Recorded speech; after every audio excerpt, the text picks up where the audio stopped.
Assalamualaikum warahmatullahi wabarakatuh.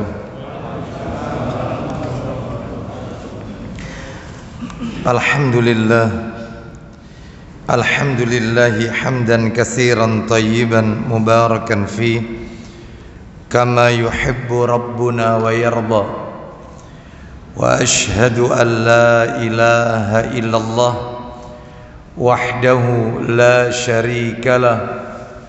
وأشهد أن محمدًا عبده ورسوله يا أيها الذين آمنوا اتقوا الله حق تقاته ولا تموتن إلا وأنتم مسلمون أما بعد فإن أصدق الحديث كتاب الله وخير الهدي هدي محمد صلى الله عليه وسلم وشر الأمور محدثاتها وكل محدثة بدعة وكل بدعة ضلالة.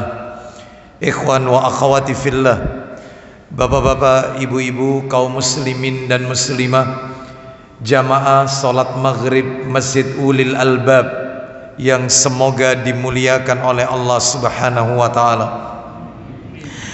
Kepada segenap pengurus yayasan dan takmir Masjid Ulil Albab yang semoga dirahmati oleh Allah Subhanahu wa ta'ala.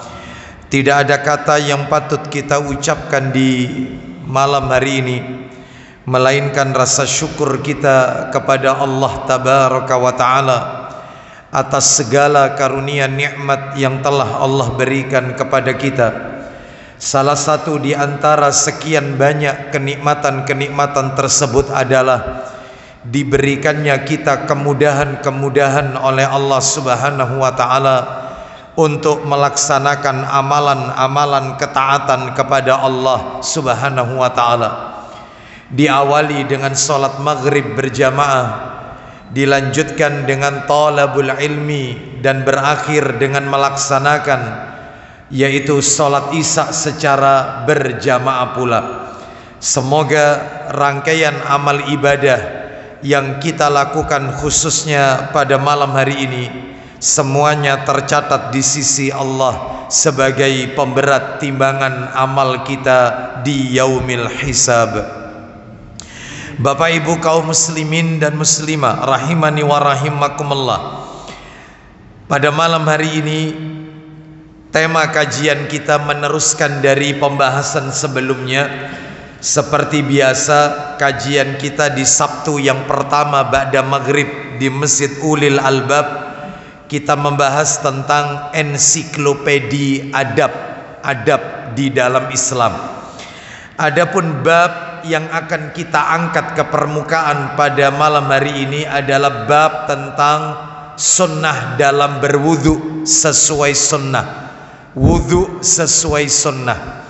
Sebelum kita melangkah lebih jauh, sebelum kami menyampaikan materi ini, maka sebagai kata pengantar muqaddimah, saya ingin mengingatkan kepada diri saya dan kepada Bapak Ibu sekalian bahwa salah satu di antara sekian banyak kesempurnaan, keistimewaan daripada agama Islam, ternyata Islam bukan hanya agama yang membahas masalah-masalah yang sifatnya usul atau pokok seperti akidah, tauhid, manhaj, dan yang lainnya. Islam bukan hanya agama yang membahas masalah-masalah yang sifatnya furu', cabang-cabangnya. Misalnya masalah munakahat, pernikahan, waris, muamalah, jual beli, dan seterusnya. Ternyata Islam adalah agama yang membahas masalah-masalah yang mungkin, tanda kutip, sebagian kaum muslimin menganggap remeh permasalahan tersebut. Permasalahan-permasalahan yang sifatnya sangat mendasar, yaitu tentang toharoh, najis, hadas, dan seterusnya. Sampai dalam masalah buang hajat saja, adab memasuki toilet saja semuanya dibahas di dalam Islam. Oleh karena itu kita sebagai seorang muslim tidak boleh memilah daripada agama ini. Ustadz, yang ini urgent, yang ini tidak urgent, sehingga tidak perlu dibahas. Yang ini penting, yang ini tidak penting. Yang ini isi Ustadz, sedangkan yang ini kulit, sehingga tidak perlu kita bahas. Tidak boleh. Allah Subhanahu wa ta'ala berfirman mengingatkan kita semua. Allah berfirman di surat Al-Baqarah, surat yang kedua, kalau tidak salah di ayat yang ke-208. Allah berfirman, ya ayyuhalladzina amanu dkhulu fis-silmi kaffah. Wahai orang-orang yang beriman, masuklah kalian ke dalam agama Islam ini secara kafah, totalitas, menyeluruh. Tidak boleh dipilih-pilih, dipilah-pilah, tidak boleh. Tidak boleh orang itu beragama seperti mereka berada di meja prasmanan. Ketika berada yaitu di makan acara walimah prasmanan. Lihat orang ketika berada di meja makan prasmanan, yang suka diambil, yang tidak suka tidak diambil. Tidak boleh orang beragama model seperti ini. Tetapi ketika kita sudah mengikrarkan diri kita, Islam adalah satu-satunya agama yang diridhoi oleh Allah. Bahkan mereka yang tidak memeluk Islam adalah orang-orang yang rugi. Sebagaimana Allah Subhanahu wa taala berfirman di dalam Al-Qur'an di surat Ali Imran ayat yang ke-85, "Wa may yabtaghi ghairal islami dinan falay yuqbala minhu wa huwa fil akhirati minal khasirin." Barang siapa yang mencari agama selain Islam, maka tidak diterima agama itu daripadanya, dan di akhirat dia termasuk orang-orang yang rugi. Maka ketika kita sudah meyakini Islam adalah satu-satunya agama yang diridhai oleh Allah, yang diterima oleh Allah, harus secara totalitas semuanya harus kita pelajari, termasuk malam hari ini membahas masalah wudhu sesuai sunnah. Tidak boleh kita anggap remeh masalah ini tentang toharoh, tentang kesucian. Baik Bapak Ibu sekalian, rahimani wa rahimakumullah. Bahkan orang yang menganggap masalah ini, maka ujung-ujungnya adalah akan menuai dosa. Dan kalau sudah dosa, azabnya Allah akan Allah timpakan. Beberapa waktu yang lalu di masjid ini pula, di Masjid Ulil Albab, sebelum Ramadan, saya menuntaskan materi tentang adab keluar dan masuk kamar mandi. Adab masuk kamar mandi dan keluar kamar mandi, adab masuk toilet. Waktu itu kami sampaikan dalil tentang Rasul sallallahu alaihi wasallam melewati sebuah pekuburan. Lalu kemudian Nabi melihat ada dua kuburan.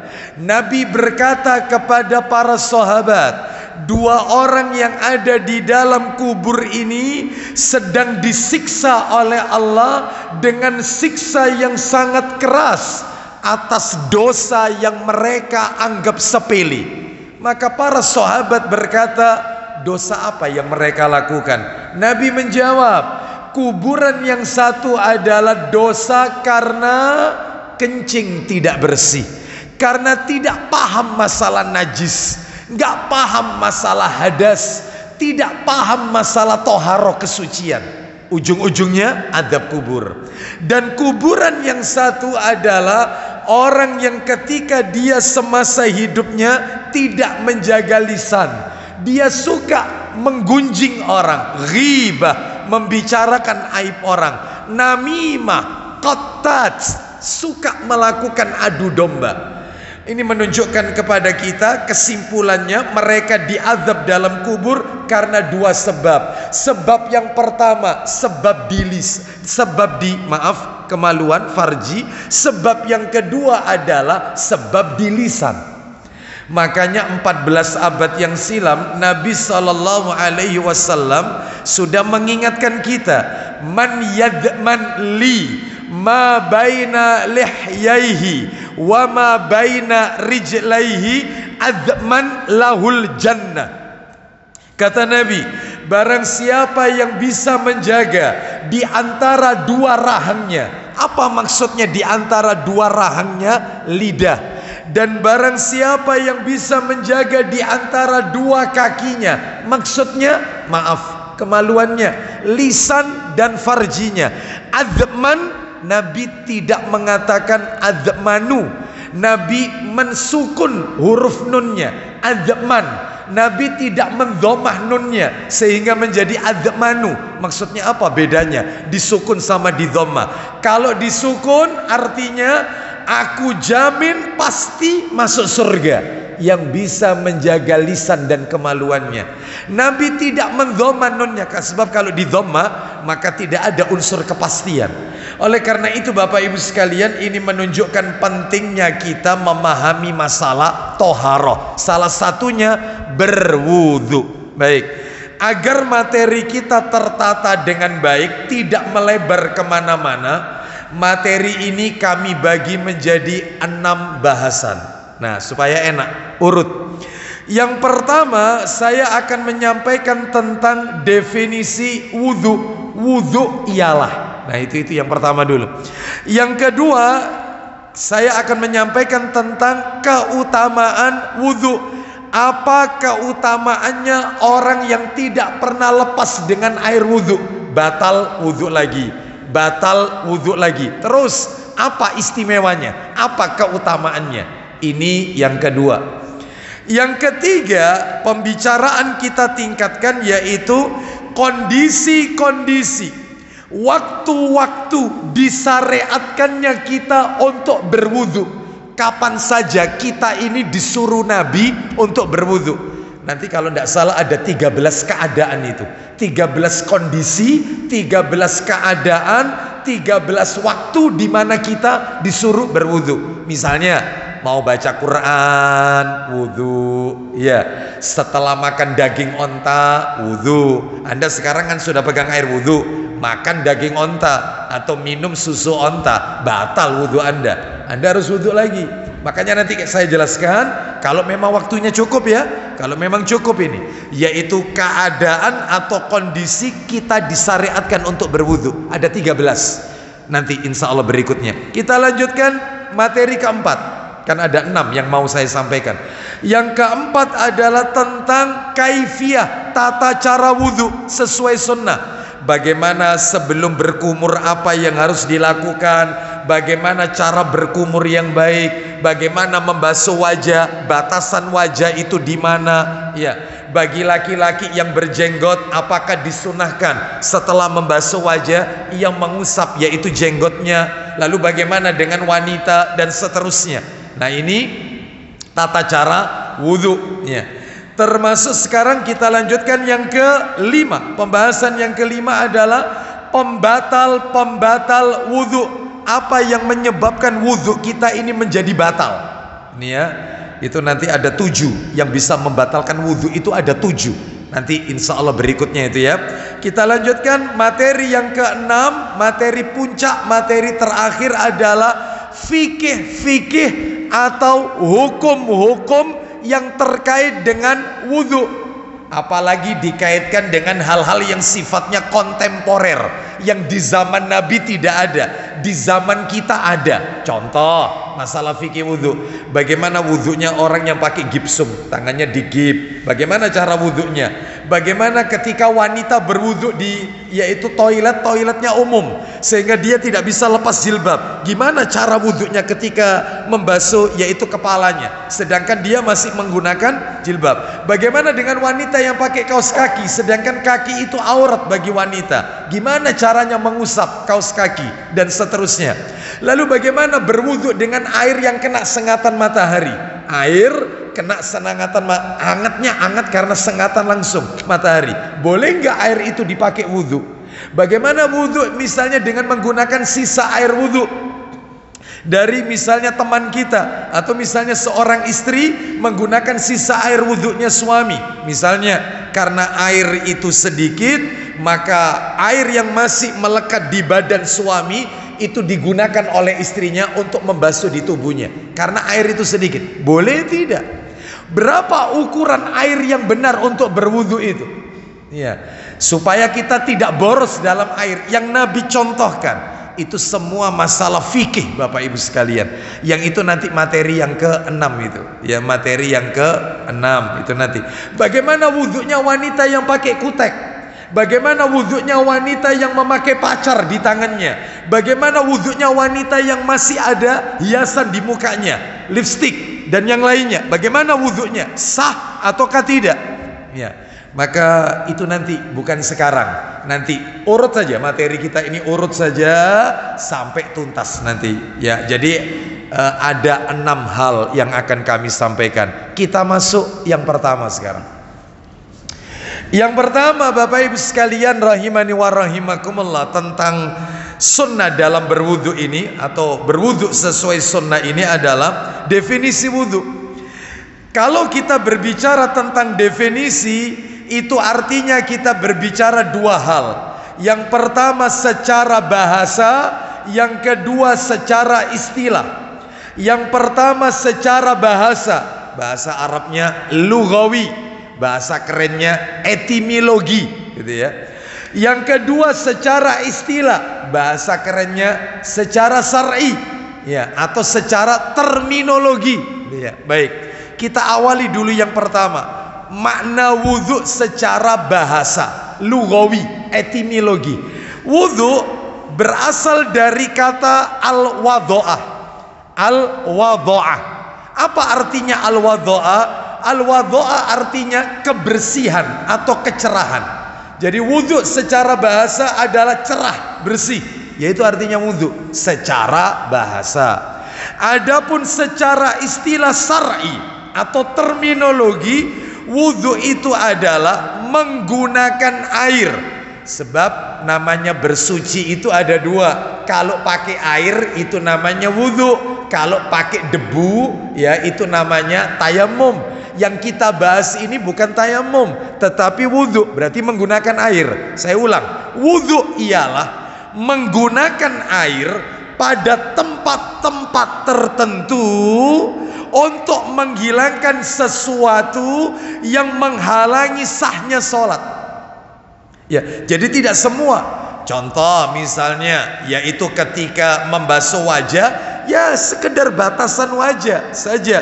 Adapun selain wajah, misalnya di bagian leher, tidak perlu karena ini bukan batasan wajah. Contoh membasuh tangan, ya sampai siku, nggak perlu bahu ini dikenakan air wudhu.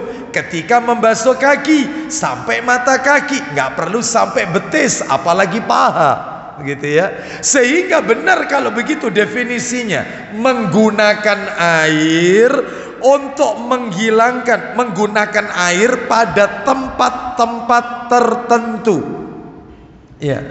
Untuk menghilangkan sesuatu yang menghalangi sahnya sholat. Ada dalil yang mendukung ini? Ada. Sebab kalau tanpa berwudu sholatnya nggak sah. Tanpa wudhu sholat tidak sah. Tanpa bersuci sholat tidak sah. Sebab bisa pakai tayamum, bisa. Saya ulang ya, tanpa bersuci, entah pakai air, entah dengan tayamum, sholat tidak sah. Dalilnya adalah hadis riwayat Muslim. Sayang ini kitabnya tidak saya bawa, riwayat Muslim. Saya bacakan saja. Hadis riwayat Muslim, hadis nomor 224 di nomor aslinya. Ada nggak nomor aslinya? Bawa Pak Didi? Nggak ada ya. Di nomor asli di Sahih Muslim 224, yaitu dari sahabat Ibnu Umar radhiyallahu anhuma, dia berkata, Nabi sallallahu alaihi wasallam bersabda, la tuqbalu salatun bi ghairi tuhurin wala sadaqatun min ghululin. Kata Nabi, la tuqbalu salatun bi ghairi tuhurin. Tidak sah salat seseorang tanpa bersuci, entah dengan air, entah dengan tayamum. Saya ulang, tidak sah salat seseorang tanpa bersuci. Lanjut kata Nabi, wala sadaqatun min ghululin, dan tidak diterima sedekah seorang hamba yang berasal dari tindak kejahatan. Dia bersedekah sumbernya dari uang riba. Dia bersedekah dari hasil menggelapkan, korupsi, mencuri, menipu. Sedekahnya nggak akan diterima oleh Allah. Yang akan diterima oleh Allah itu kalau bersumber dengan cara yang baik, dari cara yang baik. Ya. Makanya kalau di dunia perfilman, ya, film apa itu? Yang dia mengambil harta orang kaya dibagikan kepada orang-orang miskin. Robin Hood katanya ya. Maka nggak bisa sedekahnya diterima. Kalau dalam film perwalian itu Sunan apa ini Kalijogo itu ya, itu kan dia mengambil yaitu beras dari orang-orang kaya, tujuannya baik untuk dibagikan kepada rakyat jelata. Tujuannya baik, tapi tetap tidak dipandang sebagai sedekah. Karena apa? Karena cara yang dilakukannya adalah salah. Jadi wala shadaqatun min ghululin, tidak diterima sedekah seseorang yang berasal dari rampok, judi, menipu, mencuri dan seterusnya, termasuk korupsi. Ya, baik. Bapak Ibu sekalian rahimani wa rahimakumullah. Sekarang kita akan masuk materi yang kedua. Naik lagi sekarang. Nomor 1 sudah ya, definisi. Nomor 2, keutamaan orang yang senantiasa berwudu, tidak pernah meninggalkan wudu, selalu berwudu, mau tidur wudu, ya bangun tidur wudu, terus begitu, ya selalu berwudu.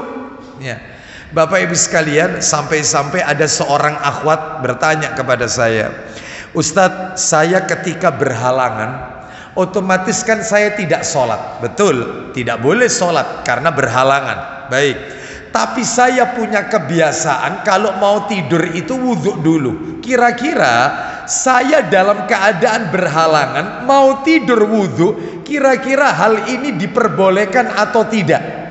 Maka jawabannya boleh, tidak mengapa. Sebab Nabi pernah mengatakan, ulama memakai kias ini. Apa itu? Dalam hadis riwayat Muslim, Nabi mengatakan, apabila kalian telah jima, selesai melakukan jima, suami istri ya, maka dan jika kalian ingin tidur kembali atau ingin makan, wudhulah lebih dahulu. Bayangkan, jadi orang setelah jima dia pengen tidur, dia nggak pengen mandi dulu, mandinya nanti pagi harinya. Dia kepingin langsung melanjutkan tidur, dia pengen langsung istirahat. Kata Nabi, wudhu dulu, meskipun belum suci, belum mandi janabat, baru wudhu.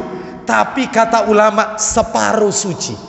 Maka wanita yang haid juga begitu, dia berhalangan, lalu dia berwudhu, maka nggak apa-apa, meskipun tetap tidak suci. Lawang halangan, dia belum mandi besar, tapi separuh suci, nggak apa-apa, boleh. Ulama memakai dalil itu, termasuk ketika setelah jima dia pengen makan, dia pengen mencicipi makanan, maka wudhu dulu, jangan menyentuh makanan, wudhu dulu. Ini disebutkan di dalam hadis riwayat Muslim. Baik, lalu apa sih manfaatnya orang itu terus-menerus wudhu? Batal wudhu lagi, batal wudhu, kemana-mana selalu wudhu. Apa manfaatnya? Yang bisa kami sampaikan Bapak Ibu ada 3 keutamaannya. Sebenarnya banyak. Karena mengingat waktunya kami sebutkan 3 saja. Mudah-mudahan mewakili. Yang pertama, siapkan kitabnya ya, jilid 1 ya. Sahih Targhib wa Tarhib. Yang pertama keutamaannya adalah bahwasanya wudhu ini pembersih dari noda-noda dosa. Wudhu ini pembersih dari dosa. Mana dalilnya? Mana dalil yang menunjukkan wudhu itu bisa menghapus, membersihkan dosa yang pernah kita lakukan? Bahkan dosa itu berguguran sampai ke ujung kuku-kukunya, berjatuhan dosa itu. Masya Allah. Mana dalilnya? Silakan dibuka Sahih Targhib wa Tarhib, nomornya 181. Setelah itu jangan ditutup. 181. An Abi Hurairah radhiyallahu an qala Rasulullah sallallahu alaihi wasallam, idza tawadda al-'abdu al-muslimu awil mu'min faghasala wajhahu kharaja min wajhihi kullu khati'atin nadhara ilaiha bi'ainaihi ma'al ma'i aw ma'a akhir qatril ma' Silakan baca artinya. Dari Abu Hurairah radhiyallahu anhu bahwa Rasulullah SAW bersabda. Apa isi sabdanya?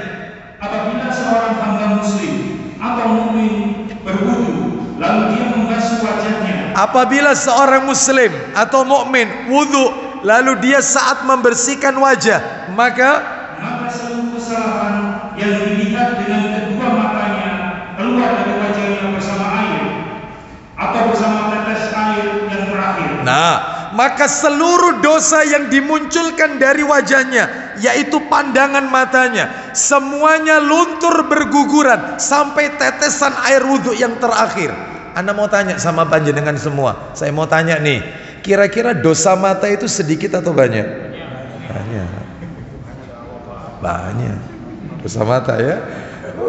Ya maunya lihat kajian para ustadz-ustadz kita, begitu buka horor. Ya. Fitnah pandangan mata, banyak dosanya mata, itu berguguran dengan wudhu itu.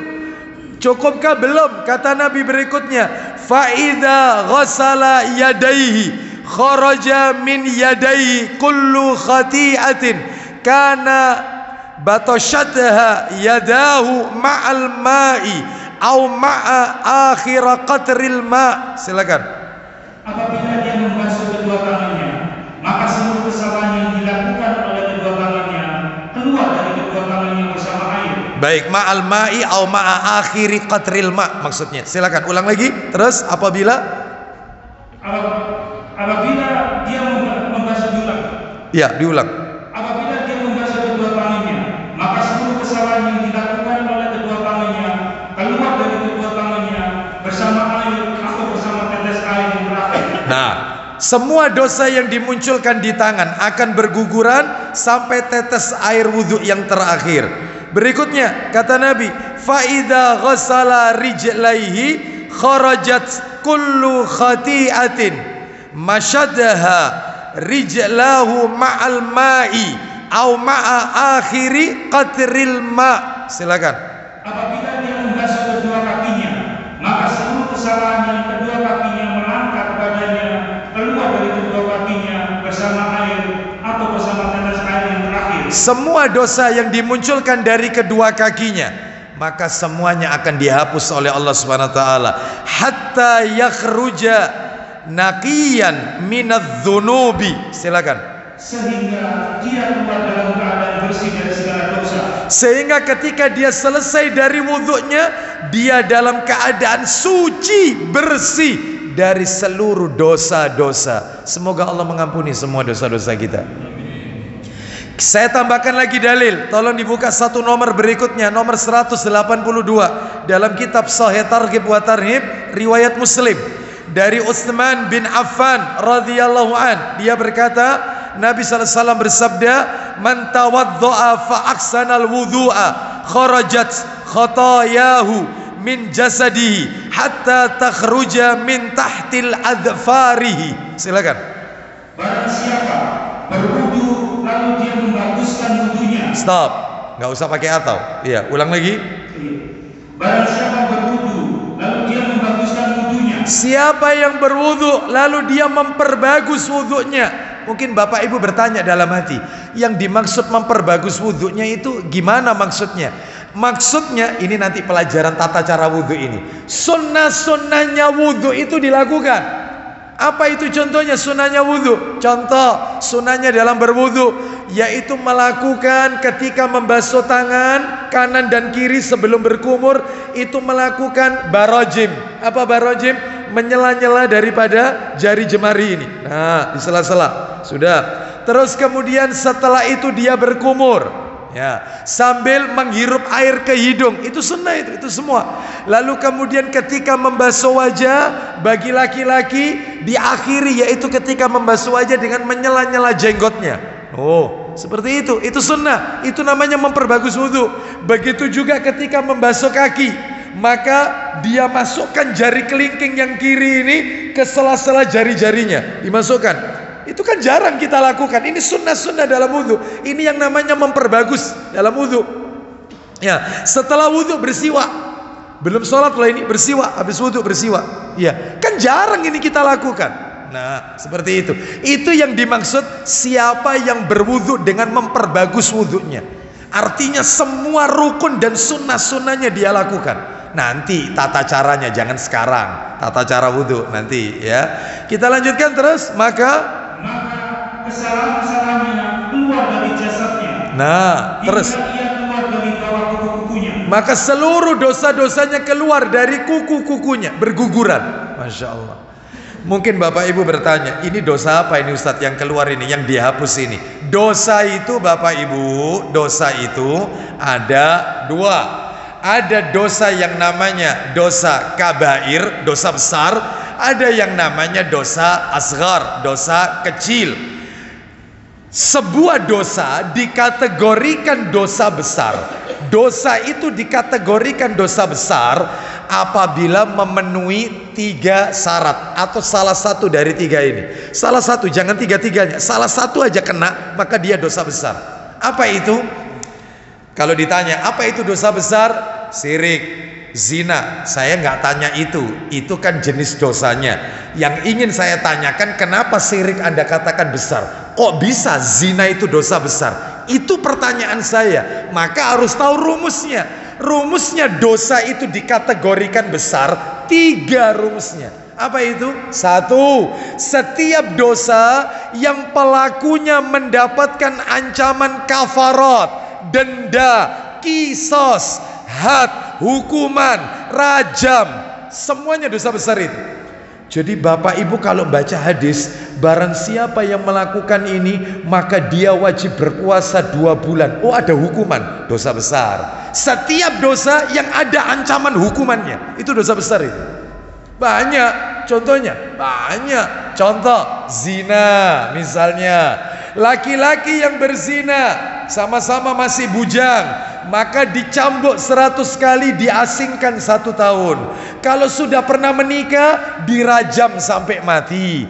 Itu berarti dosa besar. Mencuri, kisos, yaitu potong tangan. Membunuh, ya harus dikisos, dihukum bunuh. Bunuh ya dibalas bunuh. Kecuali keluarga si korban mau memaafkan, beda lagi ini ya. Tapi di dalam hukum Islam, bunuh ya harus dibunuh. Berarti dosa besar membunuh, menghilangkan nyawa orang. Termasuk diantaranya, melakukan jima suami istri di siang hari bulan Ramadan. Suami istri melakukan jima di siang hari, bukan malam hari, siang hari Ramadan, bulan Ramadan. Apa hukumannya? Membebaskan budak.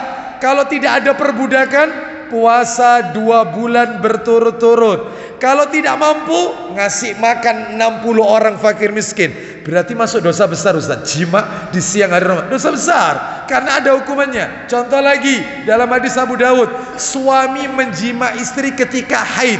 Haid, kata Nabi, kalau dia baru pertama kali keluar haid, artinya darah itu masih mengalir, maka dia wajib membayar denda 1 dinar. 1 dinar, bukan dirham loh, 1 dinar. Iya, 1 dinar, Bapak Ibu sekalian. No, besar ini 1 dinar ini. Ya, 1 dinar. Apabila dia menjima istrinya, ya, menjima istrinya di saat yaitu dia belum bersih, tapi darah sudah berhenti, tapi belum suci, belum mandi sudah dijima, maka dia kena denda 1/2 dinar. Dalam hadis Abu Daud, berarti menjima istri haid itu Ustadz, itu dosa besar. Iya, karena ada hukuman. Setiap dosa yang ujung-ujungnya ada denda, ada hukuman, ada kisos, ada rajam, ada kafarat, itu dosa besar. 2, rambu yang kedua, setiap dosa yang pelakunya diancam oleh Allah dengan laknat, murka, kutukan, itu dosa besar. Contoh, panjenengan kalau baca hadis Allah melaknat, oh besar, gede nih. Ya, Rasulullah Shallallahu Alaihi Wasallam mengutuk, dosa besar ini. Bisa kasih contoh? Banyak yang kayak begini. Contoh, Rasulullah Sallallahu Alaihi Wasallam melaknat wanita atau laki-laki yang ditato dan yang minta ditato, yang mentato dan yang minta ditato. Dua-duanya dilaknat. Rasulullah melaknat yaitu orang yang menyambung rambutnya pakai wig, wignya maupun sintetis maupun rambut asli. Semuanya dilaknat. Rasulullah melaknat orang yang menyuap dan yang menerima suap. Sama-sama dilaknat. Ya, hati-hati. Ya, banyak yang kayak begini. Rasulullah SAW melaknat wanita-wanita yang melakukan pangur, mengikir gigi kayak orang Bali, kikir. Kecuali kalau tujuan untuk kesehatan dan menutupi aib. Misalnya seorang istri ingin menyenangkan suaminya, giginya diperbagus, dibehel, misalnya karena dirawat, karena memang giginya tumbuh tidak bagus, maka nggak apa-apa yang kayak begini. Tapi kalau untuk kecantikan, untuk sebuah kesombongan, maka nggak boleh. Rasulullah SAW melaknat. Ya, kalau tadi menyambung rambut, termasuk wig, termasuk konde, itu nggak boleh. Itu konde, wig yang disambung nggak boleh. Rasulullah SAW melaknat, yaitu laki-laki yang menyerupai wanita, wanita yang menyerupai laki-laki, baik dari gaya bicara, gaya berpakaian maupun yang lainnya, sama. Jadi banci, jadi tomboy, sama-sama dilaknat. Ya. Ini nggak boleh yang kayak begini nih. Banyak yang kayak begini. Berarti dosa besar itu nggak sedikit, Ustaz. Iya, banyak memang. Banyak dosa besar. Ya, baik. Terus termasuk durhaka kepada orang tua, kan dikutuk. Rasulullah mengutuk anak-anak yang durhaka kepada orang tua. Ini juga dosa besar, syirik dan seterusnya. Yang ketiga, rambu ketiga yang membuat daftar dosa besar itu jadi banyak. Ya, nomor 3 ini. Setiap dosa yang pelakunya diancam neraka, ujung-ujungnya neraka, adab neraka. Oh, dosa besar itu. Saya tanya, menggunjing orang, ngegosip, ngerasani orang, dosa kecil apa besar itu? Dosa besar apa kecil? Ada nggak ancaman nerakanya itu? Ada, ya. Apalagi ngegosip ustadznya. Wah, itu ya. Besar lagi itu ya. Bapak Ibu sekalian, maka nggak boleh ngegosip karena ada ancaman neraka. Lalu kemudian kalau dosa kecil, ya selain itu. Lah terus yang dihapus ini yang mana ketika wudhu ini? Yang mana ketika wudhu ini yang dihapus ini? Maka kata para alim ulama, ketika kita wudhu berguguran semua dosa, dosa yang berguguran adalah dosa kecil. Lah terus dosa besar ada tata caranya. Sholat sunnah taubat, lalu berjanji untuk tidak diulanginya kembali dan diisi sisa hidupnya melakukan amalan-amalan soleh, amalan-amalan kebaikan. Jadi ada tata caranya kalau dosa besar. Jadi yang dihapus itu adalah dosa-dosa kecil, Bapak Ibu sekalian. Ya, Ustadz bisa ngasih contoh dosa kecil itu kayak apa? Ada nggak yang bisa ngasih contoh dosa kecil? Ya, miso berkata kotor itu ya, berkata kotor ya. Sedangkan di dalam hadis Nabi mengatakan ada seseorang itu masuk neraka selama 70 tahun gara-gara dia mengatakan sesuatu yang dia tidak sadar, dia menjerumuskan dirinya ke dalam neraka. Loh. Ya, berarti apa berarti? Ya. Kalau gitu dosa kecil yang mana ini? Katanya para alim ulama, salah satu dosa kecil adalah yaitu memandang sesuatu yang tanpa ia niati untuk memandang itu, tanpa sengaja. Tiba-tiba perempuan lewat, astagfirullah. Jangan kemudian dilihat, astagfirullah. Jangan ya, seperti itu. Tiba-tiba kita buka di media sosial, astagfirullah. Ya, tanpa kita sadari, itu dosa kecil. Lah itu nanti yang luntur. Ya, dan seterusnya, masih banyak contoh-contoh yang lain. Ya, baik. Bapak Ibu sekalian rahimani wa rahimakumullah, termasuk kata para alim ulama, dosa itu juga dibagi dua juga. Ada dosa yang zahir, ada dosa yang batin. Ada zahir, ada batin. Loh, di mana dalilnya ada dosa zahir, ada dosa batin? Ayo dibuka Al-Quran, suratnya surat nomor 6 Al-An'am. Ayo dibuka surat nomor 6 Al-An'am. Al-An'am ayatnya ayat yang ke surat Al-An'am itu surat nomor berapa? 6 ya. Ayatnya 120. Allah Subhanahu wa taala berfirman, "Wadharu zahiral ismi wa batinah." Ada zahir, ada batin. Ya, silakan. Ayo tinggalkanlah. Baca. Tinggalkanlah dosa yang nampak dan dan yang tersembunyi. Nah, berarti dosa itu ada dua. Ada yang nampak, yaitu zahir. Ada yang batin, yang tersembunyi. Ustadz kasih contoh, dosa yang zahir itu apa? Dosa zahir yang nampak itu adalah zina, judi, gitu ya, durhaka kepada orang tua, minum khamr. Itu dosa nampak ini. Iya. Lah kalau dosa yang batin, yang nggak nampak, contohnya ria, sum'ah. Ria itu amal ibadah ingin dilihat orang, ingin mendapat pujian. Sum'ah itu amal ibadah yang pengen didengarkan orang. Kita kan kadang-kadang Bapak Ibu sekalian nggak sadar kita itu kena ria juga. Ya, contoh ini WA di status atau WA di grup, OTW ke masjid. Ria ini ngapain? OTW ke masjid. Waktu tawaf manhaj selfie ya. Tahu manhaj selfie ya? Dikit-dikit selfie soalnya. Selfie. Makan di mana gitu ya? Selfie. Ibadah apa lagi itikaf? Bro, itikaf. Bro, sudah di depan bro. Seperti itu. Jadi ini menunjukkan kadang kita kena ria, menunjukkan kadang-kadang kita nggak sadar kalau itu adalah ria, menunjukkan amal. Nggak usah, amal itu harus disembunyikan, ya. Yang ikhlas saja karena Allah Subhanahu wa Ta'ala. Termasuk ingin didengarkan amalan itu, ya.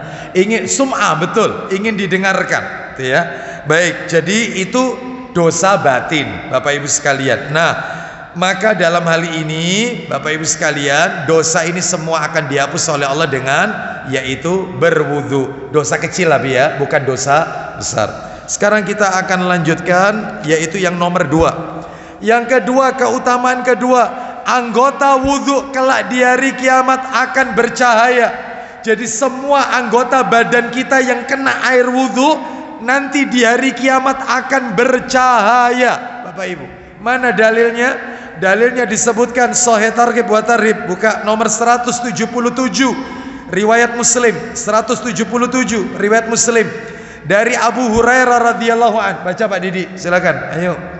Dari Abu Hurairah radhiyallahu an bahwa Rasulullah SAW mendatangi kuburan. Ya, terus? Ya, apa kata Nabi?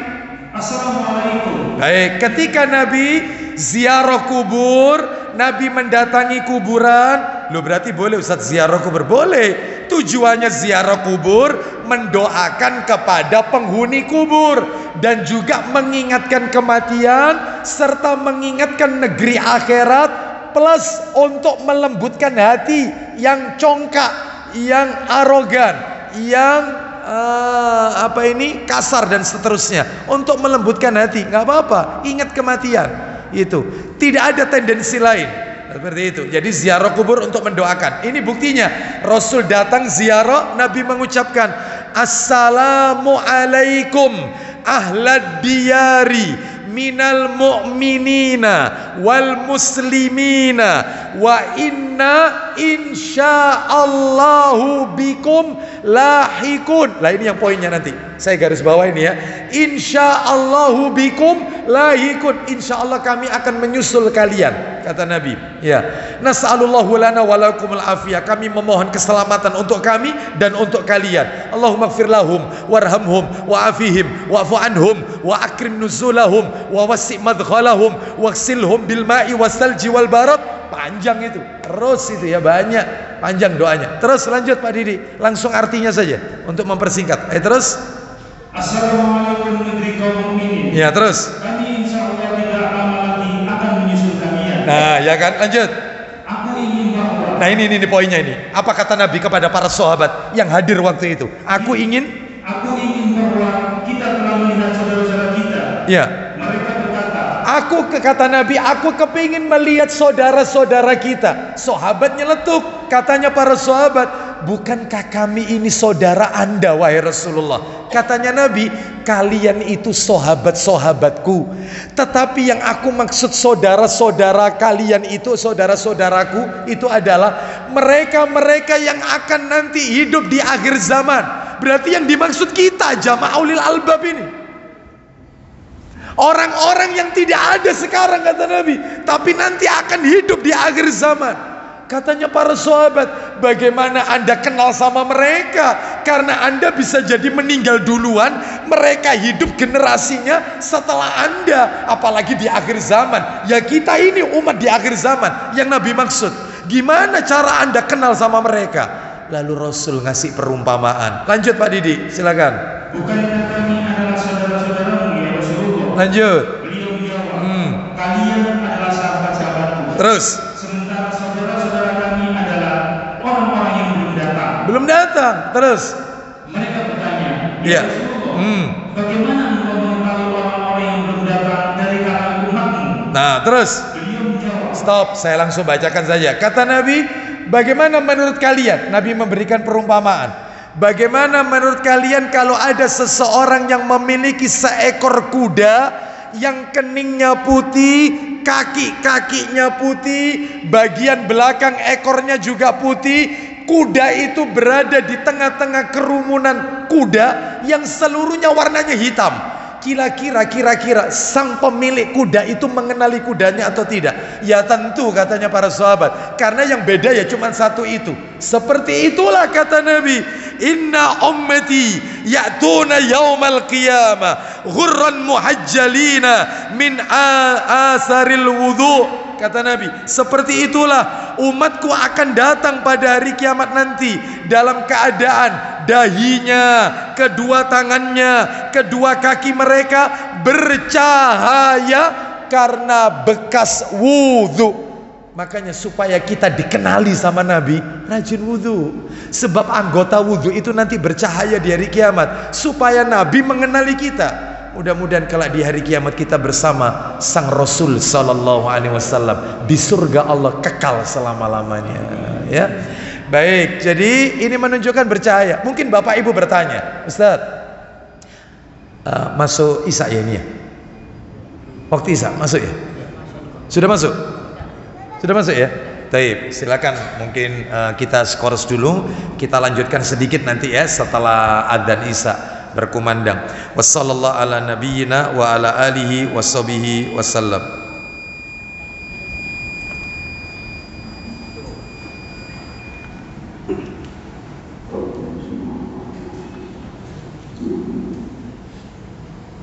Allahu akbar, Allahu akbar.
Alhamdulillah, wassalatu wassalamu ala rasulillah, wa ba'd. Bapak ibu sekalian rahimani wa rahimakumullah, mungkin di antara kita bertanya, apa perlunya kita ini bercahaya nanti di hari kiamat? Apa manfaatnya kita ini bercahaya nanti di hari kiamat? Begitu pentingnya kita memiliki cahaya Bapak ibu sekalian. Nih perhatikan, betapa pentingnya kita ini memiliki cahaya. Sampai-sampai nanti di hari kiamat, yaitu orang-orang munafik akan meminta cahaya orang-orang yang beriman. Mana dalilnya? Ayo dibuka surat 57 dalam Al-Quran. Surat 57 adalah surat Al-Hadid. Surat Al-Hadid, ayatnya ayat yang ke-12 sampai 14. Allah berfirman, yauma taral mu'minina wal mu'minati yas'a nuruhum baina aydihim wa bi aymanihim bushrakumul yawma jannatun tajri min tahtihal anharu khalidina fiha dzalika huwal fawzul azim. Silakan baca artinya. Yaitu pada hari ketika kamu melihat orang mukmin laki-laki dan perempuan. Bagaimana orang mukmin laki-laki dan orang mukminat wanita yang beriman? Sedang cahaya mereka bersinar di hadapan dan di sebelah kanan mereka. Cahaya mereka, cahaya orang beriman ada di depan mereka dan di sebelah kanan mereka. Lanjut, teruskan. Dikatakan kepada mereka, apa kata Allah Subhanahu wa taala kepada mukmin laki-laki dan mukminat wanita yang beriman? Silakan. pada hari ini ada berita gembira untukmu. Terus, yaitu surga yang mengalir di bawahnya sungai-sungai. bagaimana keadaan mereka di surga? Yang kamu kekal di dalamnya. Nah, berarti memiliki cahaya itu sebagai bekal untuk masuk ke surga. Lalu apa yang terjadi di ayat 13-nya tentang orang munafik, laki-laki maupun wanita? Lanjut. Itulah keberuntungan yang besar. Lanjut ayat 13. Pada hari ketika orang-orang munafik laki-laki dan perempuan Orang-orang munafik laki-laki dan perempuan. Silakan. berkata kepada orang-orang yang beriman, Apa kata orang munafik kepada orang beriman? tunggulah kami, supaya kami dapat mengambil sebagian dari cahayamu. Mereka minta cahaya orang-orang beriman. Mereka minta. Terus, Dikatakan kepada mereka, apa kata orang beriman kepada orang munafik? kembalilah kamu ke belakang Kenapa? dan carilah sendiri cahaya untukmu. Cari sendiri cahayamu. Terus, Lalu dikatakan di antara mereka dinding yang mempunyai pintu. bagaimana di bagian dalam sama luarnya? Di sebelah dalamnya ada rahmat, Surga, di luar dan di sebelah luarnya dari situ ada siksa. ada siksa, ada azab. Terus bagaimana orang munafik berkata kepada orang beriman? Ayat 14-nya. Bukankah kalian dulu temanku? Bukankah dulu ketika di dunia kita jalan bareng? Kenapa kalian pelit tidak memberikan cahaya kalian? Orang munafik berkata seperti itu nanti di hari kiamat. Lanjut Pak Didi. Orang-orang munafik itu memanggil mereka, yaitu orang-orang mukmin, seraya berkata, Apa katanya? bukankah kami dahulu bersama-sama dengan kamu? Bukankah kami dulu bersama kalian, teman kalian? Terus, Mereka menjawab, benar, kalian teman kami. Terus, tetapi kamu mencelakakan dirimu sendiri kenapa? dan menunggu kehancuran kami, Terus, dan kamu ragu-ragu serta ditipu oleh angan-angan kosong, lanjut. sehingga datanglah ketetapan Allah. Nah, sehingga datanglah ketetapan Allah. Bapak Ibu sekalian, kalau Bapak Ibu tahu ciri orang munafik banyak. Lain waktu aja ya, di lain kesempatan. Ciri orang munafik itu yang sering kali kita ketahui ada 3 kan? Yang kita ketahui semenjak dulu kalau kita sekolah, guru-guru kita mengajarkan ciri-ciri orang munafik. 1, kalau bicara suka bohong, suka dusta. 2, kalau berjanji tidak ditepati. 3, kalau dipercaya khianat. Sebenarnya cirinya bukan 3, 30 Bapak Ibu. Bukan 3, 30. Banyak. Kalau mau tak sebut banyak. Jangan sekarang ya, jangan sekarang ya. Jangan, lain waktu aja ya. Insyaallah lain waktu aja. Baik. Banyak dalam Al-Quran bertebaran. Banyak Al-Quran berteman. Kepingin dapat bocorannya? Penasaran ya? Saya tunjukkan aja salah satu aja ciri orang munafik yang ada di Quran. Nanti tolong ditambah sendiri ya jumlahnya. Tolong dibuka Pak Didi An-Nisa di dalam Al-Qur'an, yaitu suratnya An-Nisa. Ya. Surat An-Nisa ayatnya 142. Ya, innal munafiqina yukhadi'una Allah wa huwa khadi'uhum wa idza qamu ila salati qamu kusala yura'unan nasa wa la yadhkuruna Allah illa qalila. Silakan. Ayo. Orang-orang munafik itu menipu Allah. Padahal Dan Allah akan membalas tipuan mereka. cirinya orang munafik, Pak Didi, satu. Dan apabila mereka berdiri untuk sholat, Maka mereka berdiri dengan malas. sholatnya males. Kadang sholat, kadang enggak. Iya, duhur sholat, asarnya hilang, asar kepegang, maghribnya jadi pagerayu. Di gedung, dirias, hilang maghribnya. Maghrib sholat, isaknya ketiduran, isak sholat subuh kerinan, malas, bahkan suka menunda-nunda sholat. Duhur mau asar, asar mau maghrib, maghribnya mau isak, terus begitu, malas, sholatnya malas. Satu. Terus yang kedua, Mereka bermaksud riya dengan sholat di hadapan Allah. mereka itu baru mau sholat kalau dilihat orang, kalau dipuji, disanjung, baru mau. Tapi kalau sendirian, malas. Itu cirinya orang riya. Orang riya itu ciri orang munafik. Sholatnya kepingin dilihat orang. Nomor 3, Dan tidaklah mereka menyebut Allah kecuali sedikit sekali. maksudnya adalah ketika dia sholat, dia sibukkan dengan memikirkan yang lain. Allahu Akbar. Iya, ikut tagihan turun tagihan, ingat tagihan. Astagfirullah, uang itu tak taruh situ. Iya, selama ini tak cari-cari tidak ketemu. Ingat, iya, seperti itu. Ya, dulu belum ngaji. Sekarang tambah parah, kan gitu ya. Bapak Ibu sekalian, rahimani wa rahimakumullah. Jadi ini menunjukkan itu ciri orang munafik. Itu baru segitu loh, belum lagi yang lain. Belum, banyak ciri yang lain. Banyak. Saya sebutkan lagi, kepingin tahu. An-Nisa juga. Wah, merinding kita kalau baca. Nanti dibaca sendiri aja ya. Ayat 138. An-Nisa 138. 138. Ciri orang munafik ayat 138. 138 139. 138 139. Basyiril munafiqina bi anna lahum adaban alima. Ayo Pak Didi. Kabarkanlah kepada orang-orang munafik bahwa mereka akan mendapat siksa yang pedih. Kabarkanlah kepada orang munafik akan dapat siksa yang pedih. Ayat 139-nya cirinya. Ciri orang munafik adalah yang mengangkat orang kafir jadi pemimpin, sedangkan orang beriman tidak dipilih.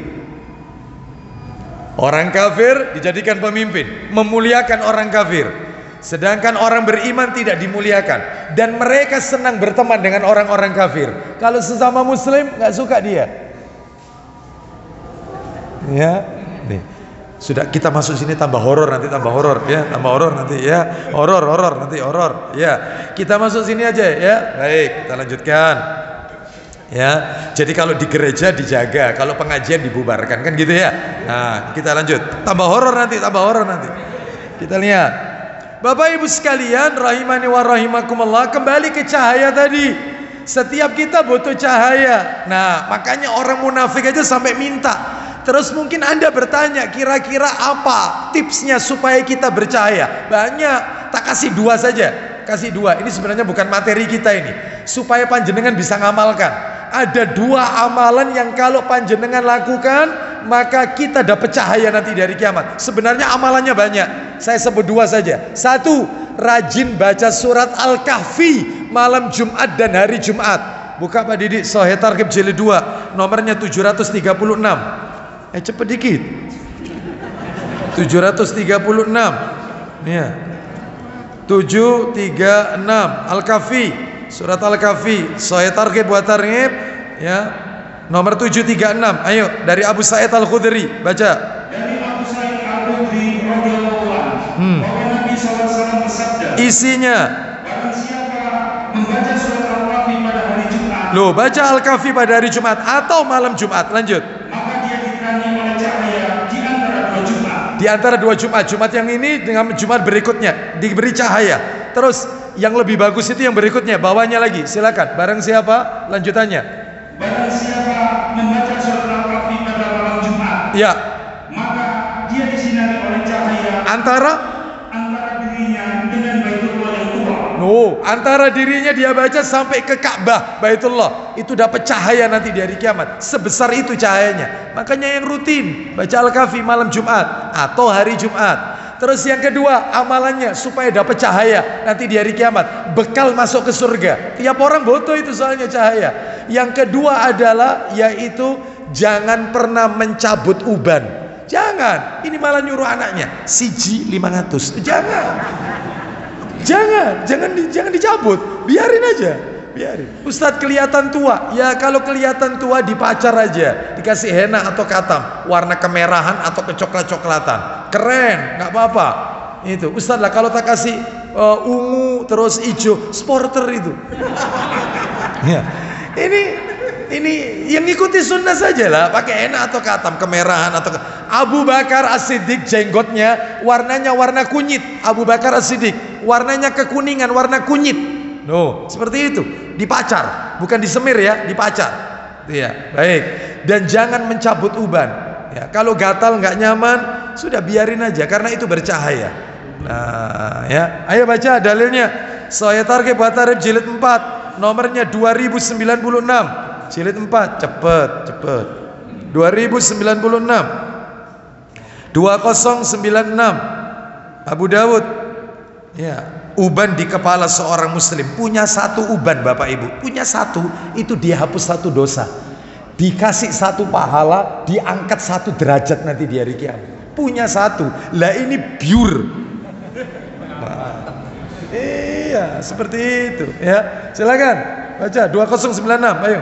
Dari Abu Hurairah radhiyallahu anhu bahwa Nabi SAW bersabda, isinya, janganlah kalian mencabut uban. nggak boleh. Terus, karena sesungguhnya ia akan menjadi cahaya di hari kiamat. nah terus, Barang siapa beruban satu uban, maka niscaya Allah mencatat untuknya satu kebajikan karena uban itu. Terus, menghapus darinya satu dosa karenanya. Terakhir, dan mengangkat untuknya satu derajat karena uban tersebut. Mulianya punya uban itu.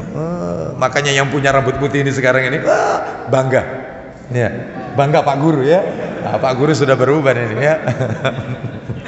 Ya, Bapak Ibu sekalian rahimani wa rahimakumullah. Ya, baik. Terus kemudian untuk berikutnya keutamaan yang ketiga, karena ini agak panjang juga, insya Allah kita akan sambung pada kesempatan yang akan datang ya.